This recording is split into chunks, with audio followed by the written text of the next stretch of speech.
Welcome back to Snackcast, guys. Welcome back.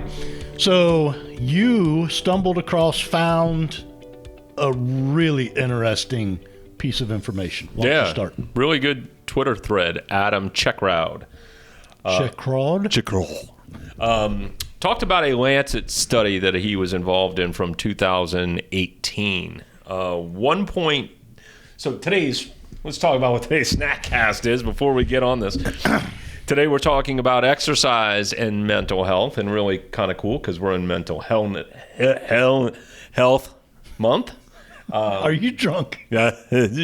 Mental health month. And so we're continuing on the series of mental health. Right. And the various factors. Right.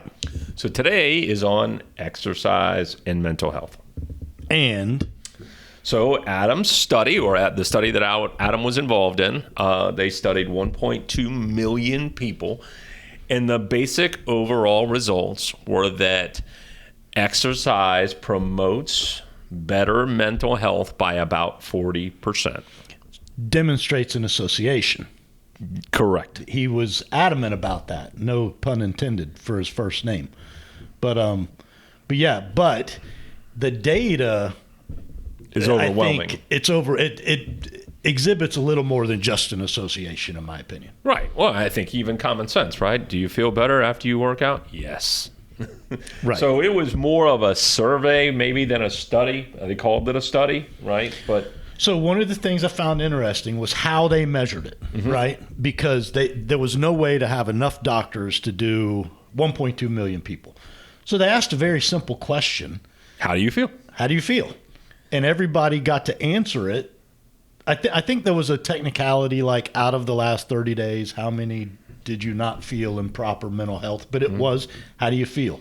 So it was a self-assessment by 1.2 million people. Right. And he felt that the study probably wouldn't have changed that much even if they had actually dove in. He thinks the data is legit.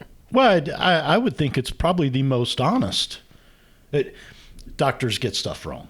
Well, how do you measure mental health anyway? You ask them how they feel, right? Right. So anyway, so 40% better mental health, right? Right. I was going to say, let's get into the data, some of the nuggets.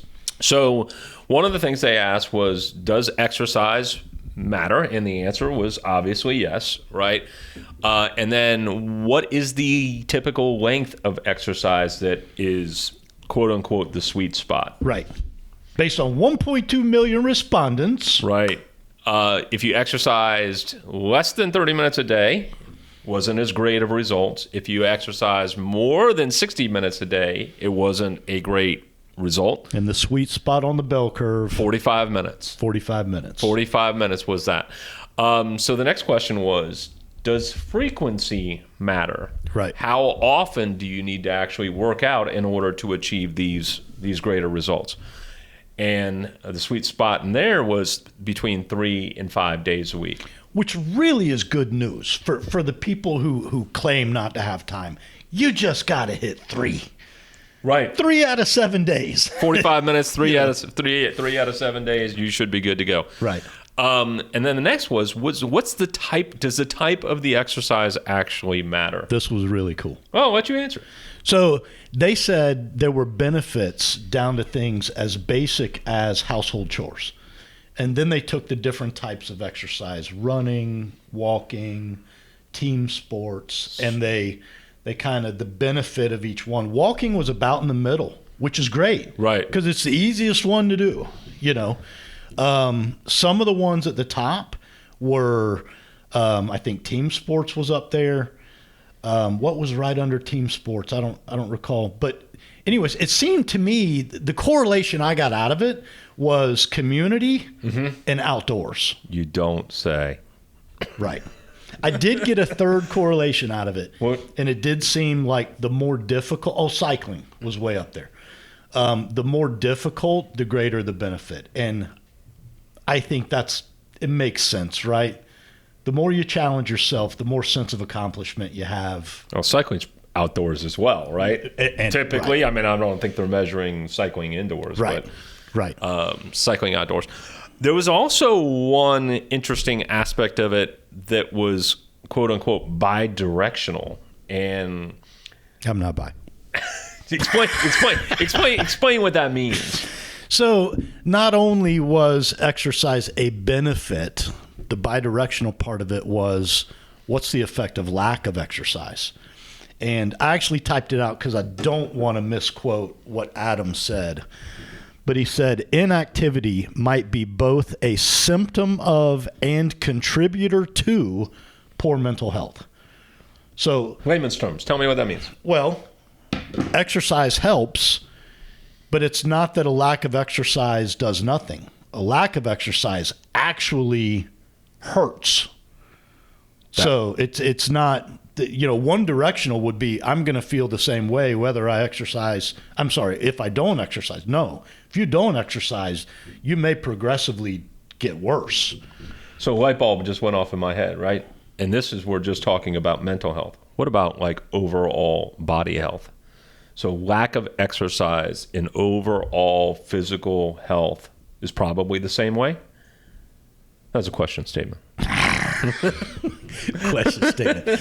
I had a hard time kind of following that there. I think you connected dots in your own head. I was saying that basically, all right, in mental health arena, lack of exercise actually hurts you.